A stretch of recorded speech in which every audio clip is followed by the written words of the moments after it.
Magandang araw po sa inyo lahat mga kabansa. Hindi maayos ang ating weather ngayon. Kukulog, nagkikikidlat.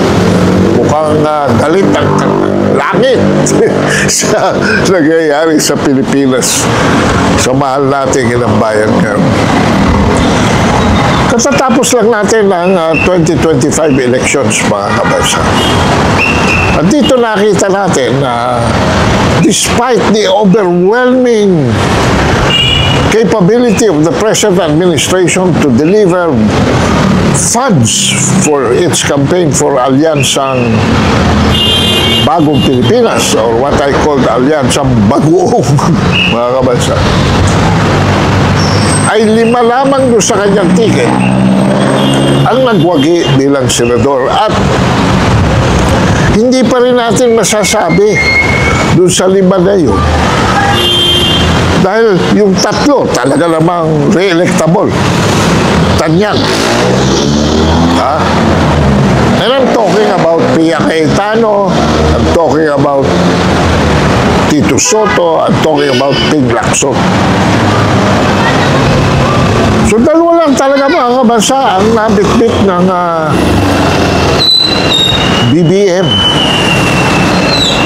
Sino ito? Ang una ay walang iba kundi ako, yan na naman ang kulong mga kabansa. Ang una ay si Erwin Tulfo. At ang pangalawa ay si Lito Lapid. So hindi, yung 5 hindi pa rin solid. So, alam mo mga kabansa, samantalang doon sa inendorso naman ni Inday Sara at saka ni Presidente Duterte, no, mga kabansa, 5. Bongo, Bato de la Rosa, Rodante Marcoleta, Camille Villar, at Jaime Marcos. Yan po ang inendorso ni BP Sara. At hindi natin malaman, 5+5, may 2 liberal na nakalusot. Si Bam Aquino, who made a very good showing, and si Kiko Pangilinan, si Mr. Sharon Cuneta, no? Okay. So, hindi nakabuo ang Alyansang Bago, mga kabansa.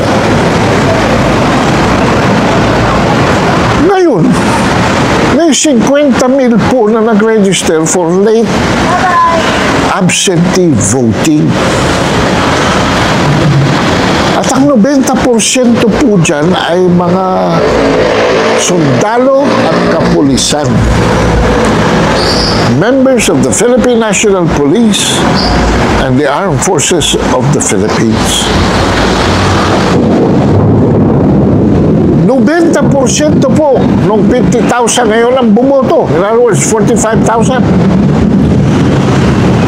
At dito po sa late absentee vote, ni isa sa kandidato ni BBM wala pong nakalusot. 0. Abay, hindi lang basta survey ito, mga kabansa. Dahil ang survey ay 1,200 to 2,500. Pinakamalaki na siguro, 5,000. 45,000 po, 45,000 po ito. So this is a rather big sample. So sabi ko nga, mga kabansa, this past election was really a referendum on the presidency of the Philippines. Para sa akin, dahil nakita niya yung handwriting on the wall, maiglap naman yung kanyang mga public relations handler dyan. Aba, ay kagad humingi ng rekonsilyasyon. Una sa mga Duterte at pangalawa sa taong bayan daw. Oh. At of course, yung sa taong bayan, dinagdag na lang ho yun ni Auntie Claire. Kilala niyo naman si Claire Castro, ano po? Well, anyway, after a few days, aba, courtesy resignation now sa mga members of the cabinet. He's forming a reform group. Yun ang kanyang assertion, mga kabansa. Pero para sa akin po, ibang dating.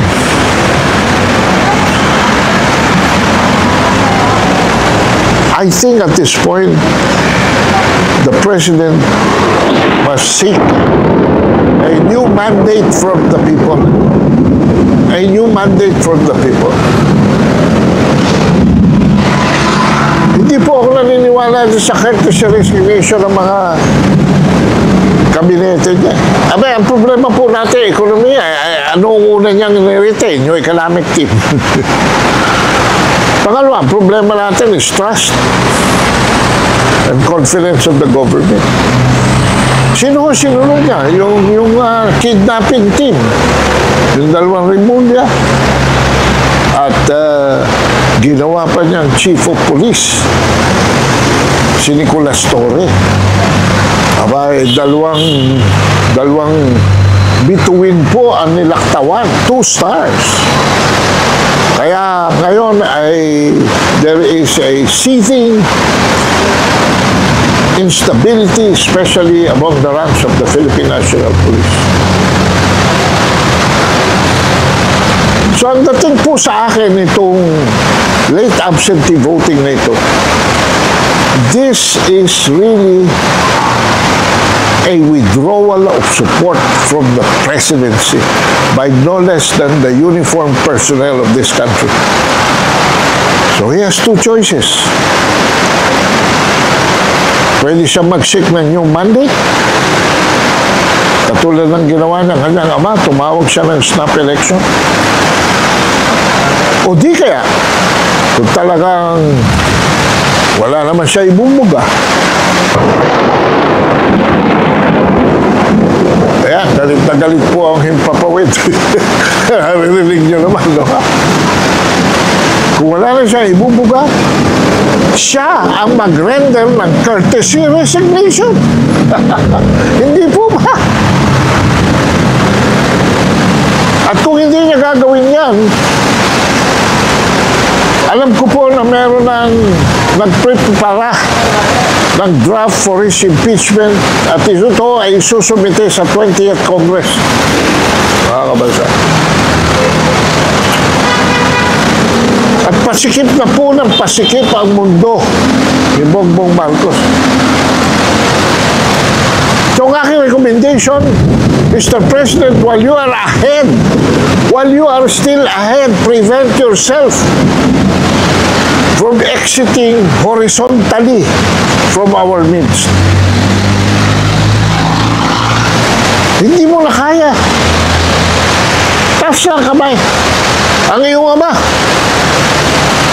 nagpa-exile sa Estados Unidos.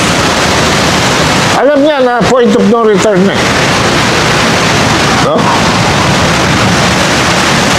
Pangalawa, nakakatabi ko si Glenn Chong kahapon sa hearing sa Congress.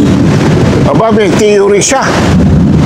At ang sinasabi niya, pinakamalungkot na tao daw ngayon ay si Lisa Araneta Marcos dahil si Lisa Araneta Marcos, ang gusto ni Lisa Araneta Marcos, 10 senador niya under the alyansa bago ay manalo. Hindi po ito nagkatotoo. At ang kanyang theory, nakialam na ang mga Amerikano. Dinistribute yung mga upuan sa Senado natin. And the Senate, with its present composition, the old who are are still looking forward to 3 more years of term. At itong bagong elect who will have 6 years of term. Ang ganda po ng kombinasyon. I'm very optimistic na tayo magkakaroon ng isang independent Senate. At yan po pinag-uusapan namin ngayon with people like Bubi Tuglao, Carmen Tong Laurel, and with different bloggers all over. Yan na po ngayon ang prognosis namin. But what about the presidency? Yan na lamang po ang issue. At para sa akin, what is wrong with offering your resignation? Katulad ng ginawa ni Erap noong panahon niya that constituted to be what the Supreme Court called constructive resignation. Hindi mo kaya eh. So bakit ka pa magpipilit? Alam naman ng taong bayan, kumanta na si Amy Marcos na nagpapatakbo talaga ng administrasyon mo, ay si Ferdinand Martin Romualdez, Ferdinand Dimbaleo, at saka ang iyong asawa na si Lisa Araneta Marcos. Listado na eh. At saka what can you really offer? Ano? Wala ka pa pinipresent na program of government hanggang ngayon. Pinag-resign mo na halos lahat ng tao. Binalik mo naman na 90% nila. So, ano ang tatanawin natin na reforma? Ano ang tatanawin natin na pagbabago? Nakalulungkot. Bongbong, sinuportahan ka namin noong 2016 sa pagtakbo mo sa Vice President. Tinupad ko ang pangako sa iyong ina na miniting pa kami ni Bernard Cruzata diyan sa Congress. Diyan sa Batasan Pambansa. At humingi ng suporta namin at binigay namin yon. Kaya lang hindi nakinig. Hindi kayo nakinig. Tinanong ako, prangkahan ni First Lady. Sabi niya, Ado, suma total. Ano ang prediction mo sa eleksyon ito? Mananalo ba ang aking anak?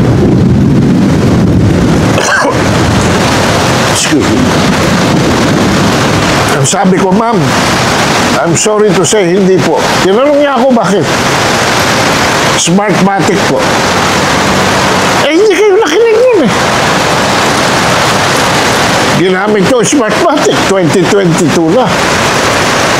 Kampanya na naman tayo. Uniteam.